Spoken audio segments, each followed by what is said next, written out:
Olá, eu sou Fernando Meligeni, estou aqui no canal do Silvio Bastos e vim contar um pouquinho dos meus jogos, ou bons jogos que eu joguei na minha carreira. Prazer enorme poder compartilhar com vocês, junto com grandes tenistas brasileiros, bons jogos, vitórias, derrotas, jogos incríveis, jogos difíceis que a gente teve na carreira.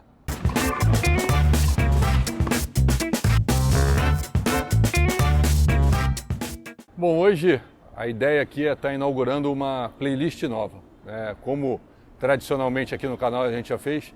Na primeira conversa, o senhor aqui do meu lado foi o primeiro convidado. No primeiro encontro, o senhor aqui do meu lado estava presente também. E agora, nessa playlist nova de jogos históricos do tênis brasileiro, ele mais uma vez aqui para contar uma história de um jogo histórico. Fino, obrigado pela presença. E que jogo histórico é esse que a gente vai contar? Eu acho que é o jogo que todo mundo, 90% das pessoas quando me falam oi, falam sobre esse jogo, né? Marcelo Rios, final do Pan-Americano, 2003. 2003, 20 anos comemorados ano passado. 20 anos. Um texto lindo do André Kfouri. Quem puder, procure, leia, porque é realmente muito bonito. Mas eu imagino que você saiba, como a gente sempre conversa, você sabe cada ponto, cada momento, mas vamos um pouquinho antes. Você acordou, final para jogar, era um domingo. Como é que foi ali antes da quadra, antes de ir para o jogo, com quem se aquece? Silvio, eu estava bem mais tranquilo, né? Porque eu sempre conto essa parte no sentido de... eu fiz semifinal de Roland Garros, eu fui quarto lugar de Olimpíada, aquele gostinho de quase, né? E quando eu fui para o Pan-Americano, eu queria ganhar a medalha. Eu queria ir pela medalha. E aí eu ganho nas quartas de final do Morrison, ganho na semifinal, e então eu já tenho a medalha de prata garantida. Quem foi a semi? De Armas. De Armas, José né? de Armas, venezuelano. E aí eu tenho a tranquilidade de ter uma medalha, né? Teoricamente eram os dois que estavam indo, né? E só assim, contextualizando, né? A sua Olimpíada, quando você faz a semi, foi a primeira Olimpíada que os semifinalistas não ganham a medalha de bronze. Antes... E eu perco a semi do Brugueira, perco o terceiro e quarto do Paes. Que não existia terceiro e quarto, né? Os dois ali da semi ganhavam bronze juntos e você foi o primeiro ano que botaram o terceiro e quarto e você perde. Mas então, para mim era uma questão de honra. Quando eu decido parar de jogar tênis em Roland Garros, que eu já estava meio, não quero mais, e o Baby Pérez fala, eu acho que você já não tem mais essa motivação de treinar todo dia. Eu vou pro PAN com a ideia, eu tinha, ou ia pro PAN ou ia pro Brasil Open, e eu decidi ir pro PAN. Então quando eu chego na final, eu já tenho a medalha.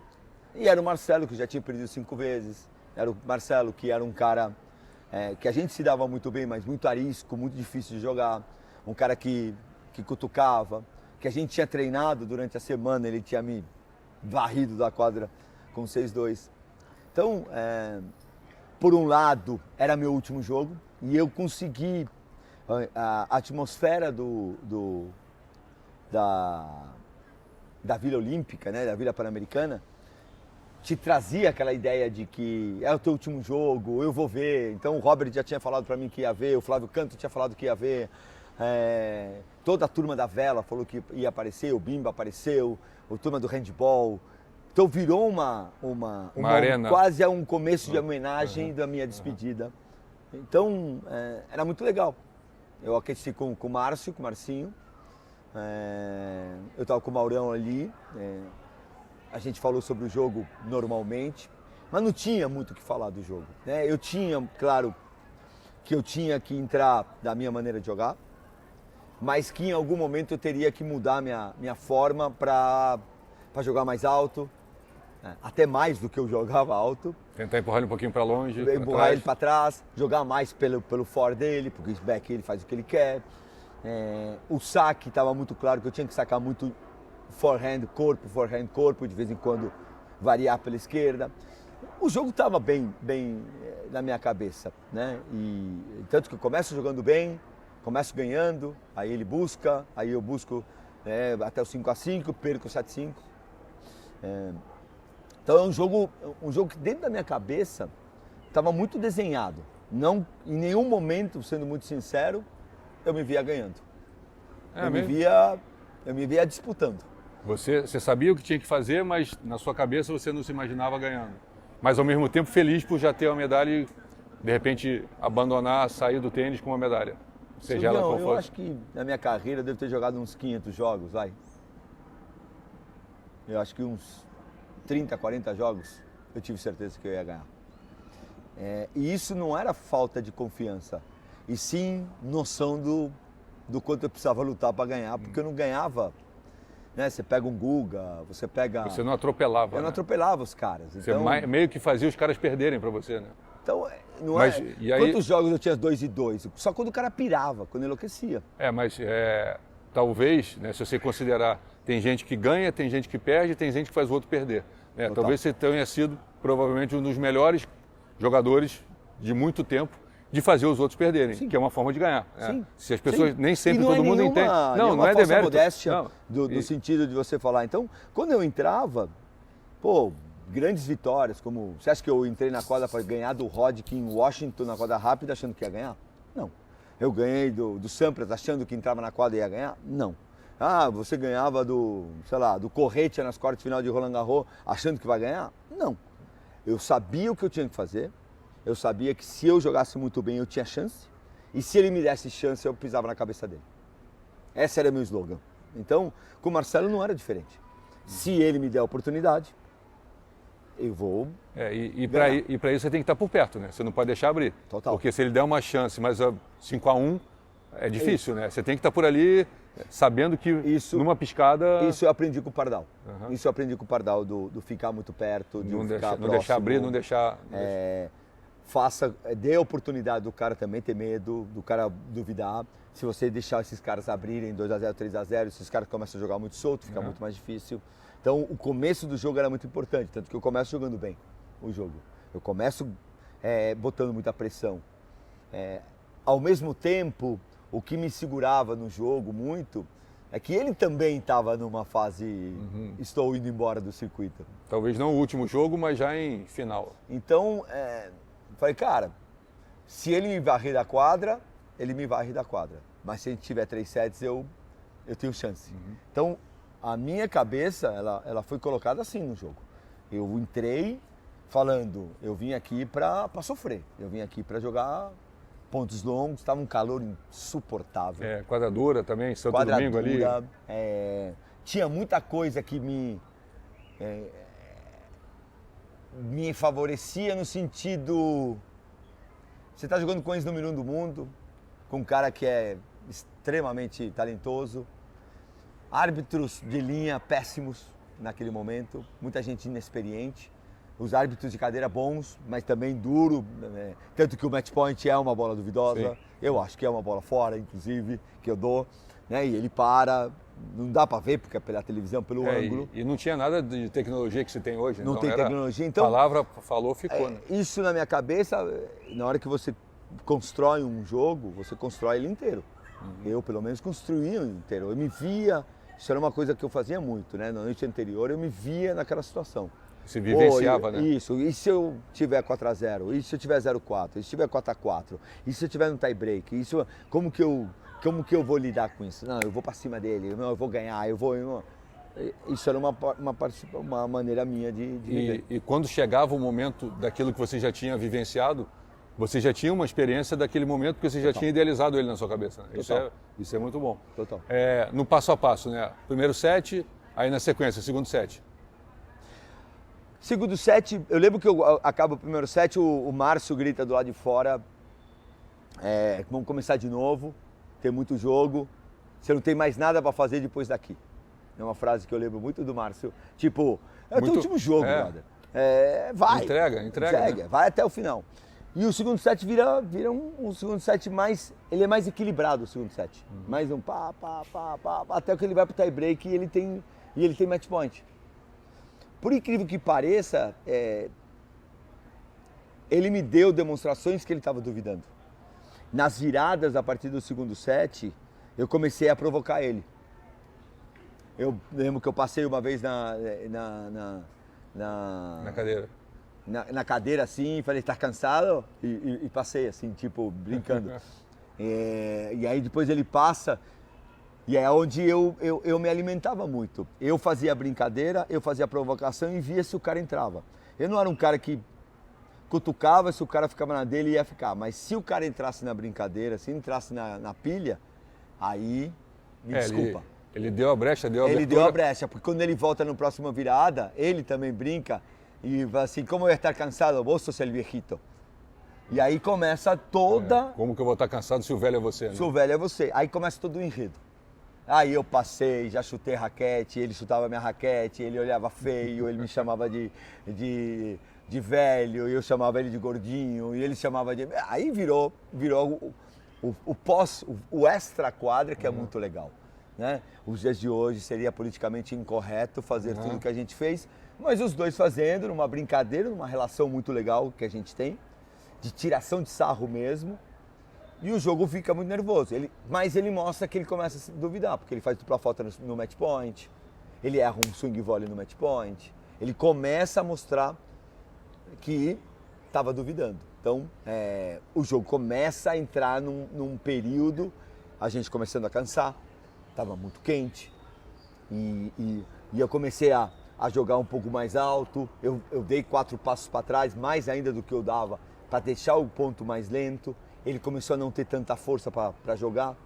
E aí ele começa a entrar pouquinho na minha teia de aranha. Do que eu me lembro, né, o ponto vai ficando mais longo, você vai empurrando ele mais para trás, você ficando mais longe consegue devolver uma bola que não está tão rápida, porque ele não consegue chegar tão bem equilibrado, plantado no chão. Ou seja, vai tudo meio que fazendo uma reviravolta, caminhando para o teu lado. E você, com todo o teu entendimento do jogo, foi sentindo tudo isso. Foi vendo isso tudo muito claramente. Eu sempre falo, né? É muito engraçado, né, Silvio? Sendo muito sincero, você me conhece bastante. Eu nunca achei que eu fosse tão bom tenista como os resultados acabaram aparecendo. Nunca tive essa pretensão pessoal, assim. Mas eu tinha um feeling de tênis muito aguçado. Acho que ainda tenho esse feeling. Então, eu acho que a minha leitura de tênis ela é muito boa. E lá também. Então eu tomava muito pau das pessoas, porque realmente elas eram melhores do que eu. Só que toda vez que a gente joga um circuito, você foi coach durante anos. Quantas vezes o teu jogador jogou pra caramba? Sim. Só que toda vez que esses caras muito bons me davam a brecha, eu percebia. É a coisa que às vezes a gente fica louco do lado de fora. Pô, o cara perdeu essa oportunidade. Você não percebeu? Você não percebeu ali que o cara no 30-15, aquela bola. É um recado. O cara tava... eu uso esse termo, entregue. né? É um recado. Ele passa uma mensagem. E aí você não entende, né? Você não decifra a mensagem, né? Você não consegue enxergar. E que se tem alguém do lado de fora, ele fala, é agora. Aí tem gente que fala, como assim? Pontos que mudam o jogo. Sim, a maneira do ponto ser entregue, né? Eu muito bem isso. E ali também, eu fui agarrando, eu fui me segurando com ele, que é óbvio que eu não tinha ideia desse enredo que acabou sendo. Não imaginava esse enredo. Mas eu comecei a perceber que eu tinha chance e que para ganhar dele eu ia ter que ganhar por pontos. Eu não ia dar um nocaute nele. Tava muito claro isso para mim. Então, quanto mais demorasse, aí tava o D'Artagnan ali gritando e eu soube me alimentar. Me alimentar do público, me alimentar do Robert, que me deu muita força, me alimentar do Marcinho, que foi incrível naquele jogo, me alimentar do D'Artagnan, que não parava de gritar. Então, ali tinha torcida, eu não lembro. Tinha muita gente do Chile gritando, mexendo? Tinha também. Tinha. Era uma quadra lotada. Quando a gente entra, o Tititi Lelele vence. E ele tinha mais torcida. Mas é aquela coisa que essa é uma outra característica. Eu adorava reverter a torcida pela garra. Sim. E aí eu consegui mudar esse. No final tinha muita gente mais torcendo para mim do que para ele. E aí o jogo acaba. O que você pensou? O que você sentiu? Missão cumprida? Cara, demorou para cair a ficha, ou melhor, eu não percebi o tamanho em Santo Domingo. Isso. Quando eu saio da quadra, eu jogo a raquete. Sim, você joga. Joga a raquete, ela cai, invadem. Era uma comemoração de medalha de ouro. Não era uma comemoração, de final de carreira. Olha o que você fez. Né? Então, acaba o jogo, aí entra o João Pedro Paes Leme, entra a ESPN, entra todo mundo e começam a te entrevistar. Beleza. O Rios aparece, não tem o pod na hora. Então virou 10, 15 minutos daquilo lá, e eu lembro que eu vou para a coletiva de imprensa. E aí nesse meio termo, o Bernard, que era o chefe de coisa, ele fez uma expressão para mim: Fino, não abandona o tênis. Você vai se dar muito bem agora. E eu olho para ele e fico: Bernard, o que você está falando, mano? Já foi. Eu já parei de jogar. Tipo... Eu já tinha parado, eu vim aqui... Eu tô em hora extra aqui.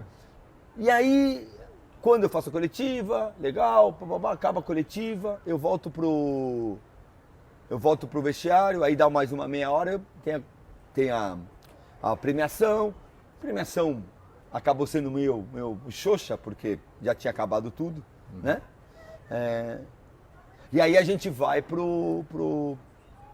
Marina, onde estão todos os viatistas com todas as medalhas. Tava o Bimba, tava o... Era o último dia, né? Hã? Foi o último dia da Olimpíada. Último dia da Olimpíada. Do Pan-Americano. Do Pan-Americano. E aí a gente acaba curtindo ali todo mundo, depois a gente acaba saindo à noite, a gente encontra o Rios à noite, na balada.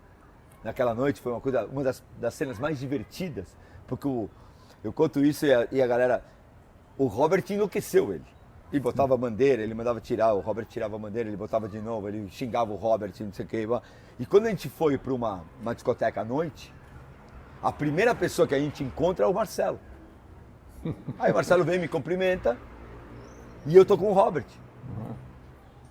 E ele olha e fala: quem é esse?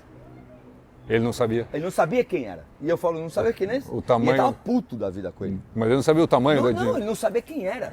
Não é que eu não sabia, ele não sabia que era atleta. Um louro alto. Um loiro alto, pentelho, que estava me enchendo o saco do jogo. E eu falei: Marcelo, não sabia quem é esse? E ele falou: não. Eu falei: Robert Scheid. Aí ele fala: o velejador? Eu falei: é. E o mais engraçado, que ele tava pra quase dar uma porrada no Robert, eu falei assim: quer isso na cerveja? Aí ele vai lá e paga a cerveja pra roda, pro Mauro, pra mim, pro Márcio, pro Robert. Quando a gente acaba a cerveja, aí o Robert olha pra mim, dá uma piscada e fala: vamos pedir mais uma pra ele. Eu falo assim: paga mais uma rodada pra nós. Aí o Marcelo vai e paga a segunda rodada pra nós e aí fica conversando com ele, aí ficamos curtindo a noite. Cara, que história legal. Bom, Fino, parabéns pela vitória, pelo título, pela história, pela carreira, enfim, mas a ideia, né, dessa playlist nova é contar jogos históricos. Eu acho que não poderia ter em melhores mãos essa playlist com esse primeiro jogo que a gente está contando. Parabéns pelo jogo, parabéns pela vitória. Muito legal você estar aqui com a gente contando o que aconteceu com detalhes que nem eu sabia. Parabéns, valeu. Obrigado a vocês e continuem seguindo essa fera. Valeu, tchau, tchau.